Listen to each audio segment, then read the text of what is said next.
Hey everyone, welcome back for another fun look at some fads and trends from a decade gone by. The 1990s was a decade of transition to the 21st century and early emergence of the internet and accessible technology, including cable TV, the World Wide Web, and music file sharing. If you like the video and want to see more new content in the future, click on subscribe and turn on the notifications so that you get a message when a new video drops. And now, on to the fads. Fanny Packs. These were just the thing for when you no longer wanted back strain from wearing backpacks. In the 1990s, at the height of fanny pack mania, you could see them just about everywhere. On Zach Morris, the world's most beloved wrestler. And of course, suburban malls everywhere. While these handy little guys went out of style in the early 2000s, designers like Gucci, Prada, and Louis Vuitton brought them back into fashion. In 2018, this once-forgotten trend made a comeback with two major differences. They are now worn across the body and slung over one shoulder. And you can buy a designer pack like the kind Kim Kardashian wears for around $1,500. While fanny packs make their fashion comeback, they will unfortunately always be branded by Weird Al Yankovic as being white and nerdy. The Macarena. Whether it was the middle school dance or a distant cousin's wedding, you would get bullied into dancing to this hypnotic, catchy Spanish tune that would get stuck in your head for days to come. The simple dance song was originally written by Los Del Rio in 1993. The Macarena was dubbed #1 greatest one-hit wonder of all time by VH1 in 2002. The Macarena was redone countless times, most notably by Spanish duo Los Del Mar in 1995, and the Bayside Boys in a 1996 remix that added English lyrics in a trendy music video that became quite popular on Canada's Much Music, their version of MTV. That variant spent 14 weeks at the #1 position on the US Billboard Hot 100 singles chart. Most recently, in December of 2019, Tyga released his Macarena Club version titled Hey Macarena, which briefly features the Los Del Rio duo at the beginning of the video. Furbies. Whether you have one tucked away, lost in the dark recesses of your basement, or they haunt your nightmares still to this very day, if you lived through the 90s, you are well aware of this horribly adorable furball. Furbies weren't always a sign of horror though. When originally released, they sold out very quickly, and in 1998 it was the must-have item for Christmas. Furbies outsold Tickle Me Elmo 27 million to 5 million. People began to assign rarity and value to each different version, and collection of these were desirable. The Furby had a unique function where it learned English. It would start out speaking Furbish and grow to learn English words. Furby was eventually translated to 24 different languages. In January 1999, the National Security Agency banned Furbies from their property, as it was suspected that they could be used to record and disseminate classified information. Over time, the ban was eventually lifted. Who knew that they would only steal our dreams at night? Magic Eye Posters.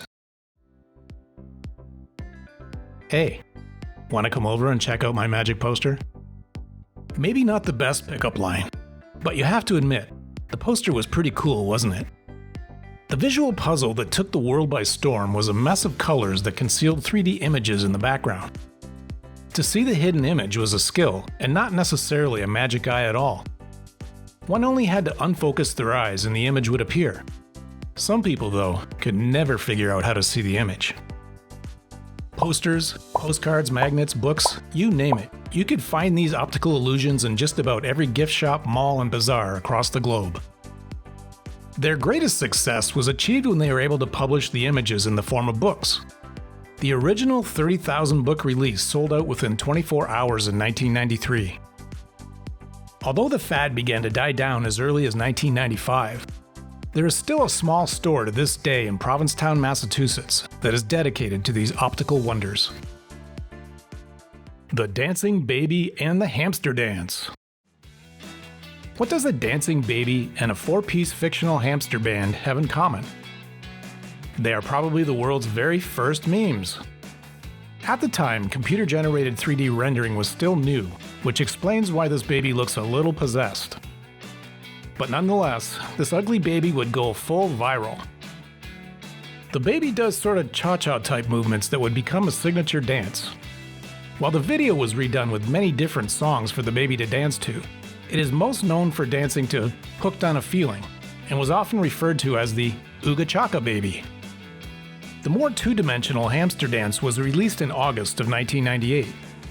It consisted originally of a single web page background featuring 4 hamsters in repeated rows, while the infectious sped-up tune of Roger Miller's Whistle Stop played embedded in the background. Hampton the hamster was the lead hamster, and by 1999, thanks to his internet fame, had released the single The Hamster Dance Song and many others. But of course he did. Virtual pet devices. Why would you walk the dog or pet the cat when you can feed your digital pet bits of digital food while you watch it slowly pixelate into a larger digital pet? There were many forms of digital pets in the years gone by, and even the present. The first was released by PF Magic with Dogs, with a Z, in 1995, followed by Cats, with a Z, in 1996, eventually becoming the franchise Pets, again with a Z. Digital pets fads really took hold in Japan when Tamagotchis were released in 1996, followed by the popular kids show Digimon, released in 1997. Digital pets' popularity grew into several different types of mediums, including web-based pets like Neopets, or video game pet raising simulations. One thing was clear for anybody who ever owned a digital pet. Boy howdy, are they ever needy. The constant attendance required of the pets would eventually get them banned from schools, but would also help people reflect on whether they could dedicate the time to owning real pets. Score one for Rover, the real one. You know it's a pop culture phenomenon when Mad Magazine does a parody of it. Check out this cover from October 1997. Slap bracelet. Hair, makeup, choker, band t-shirt. Oh, and don't forget your jewelry. Not sure which accessory would go best? Just slap one of these bad boys on and go. Slap bracelets, or originally slap wraps, were invented in 1983. By the 90s, not only was it a fun, simple toy for kids to play with, it had become a fashion statement also. With the large variety of different colors and designs, they were a popular hit. There was trouble though. As their popularity rose, knockoff versions began to appear. Many slap bracelets were banned from elementary schools when kids were getting injured by cheap, counterfeit copies of the originals. These cheaper versions had lower quality steel that were razor sharp along the edges and would rust. The sharp steel would wear out the fabric along the edges, and inevitably cut kids on their wrists, ankles, and wherever else they would slap on the bracelets. The dangers and risks associated would cause the decline of the popularity of the fad, and they too faded into the obscure memories of the 1990s. The Thigh Master. Hey you. Yeah you, sitting there in front of your computer or TV. Did you know you could achieve complete and peak physical conditioning right now, just sitting there? All you need is a Thigh Master. Okay, maybe not complete physical conditioning, but you could have nicer thighs though. This 1990s infomercial at-home workout device was a fairly simple design. 2 pieces of metal tube bent in a loop connected by a hinge. You simply put it between your thighs and squeezed, thus activating the hip adductor muscles. The device was originally invented as a physical therapy device in Sweden called the V-bar. Eventually it received a US design patent as a physical exerciser. It wasn't until Joshua Reynolds took hold of marketing of the device under its new name, the Thigh Master, that it saw commercial success. Having also made a great deal of money through his version of the Mood Ring, and also being the heir to the R.J. Reynolds fortune, Joshua Reynolds was able to add at-home fitness guru to his resume. Beanie Babies. Beanie Babies. The more adorable and non-animatronic stuffed animal of the 1990s. Created in 1993 by Thai Inc., these stuffed animals were not only diverse in appearance, but they also had their very own names and their own poems written on their tags. The toys were stuffed with little plastic pellets, or beans, and only half filled so that owners could move its joints and pose the dolls. Beanie Babies were largely collected as toys and as financial investments, as resale value of some of them could be quite high. Thai Inc. played into this by only releasing limited runs of their Beanie Baby issues. If ever there was an error in printing on the Beanie Baby name tag, it could increase the value of a Beanie Baby version. In 1995, Beanie Babies became the first toy to be commercialized on the internet by carrying web addresses on their name tags. By 1999, production had ramped down considerably despite efforts to diversify the product, like Teeny Babies and McDonald's Happy Meals, or Beanie Babies 2.0. Budweiser Wassup commercial. It's Monday Night Football, December 20th, 1999. You're drinking some off-brand belly wash that was on sale at the local gas station convenience store when the commercials come on. You're out of chips and think to go to the kitchen to get some more when suddenly on the TV you see this commercial with men just hanging out, watching the game, drinking Budweiser, and you consider ponderously and profoundly about changing your beer brand forever. Okay, maybe you remember more about the word wassup and tongues hanging out than drinking a Bud, but Budweiser's newest ad campaign was surely a hit.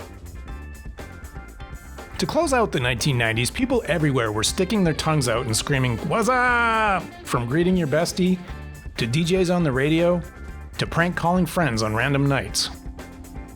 There was no point attempting to legit answer what was actually up. For those who called out the two-syllable greeting rarely waited for a genuine answer, as the response was always the same. I hope you liked the video, and thank you for watching.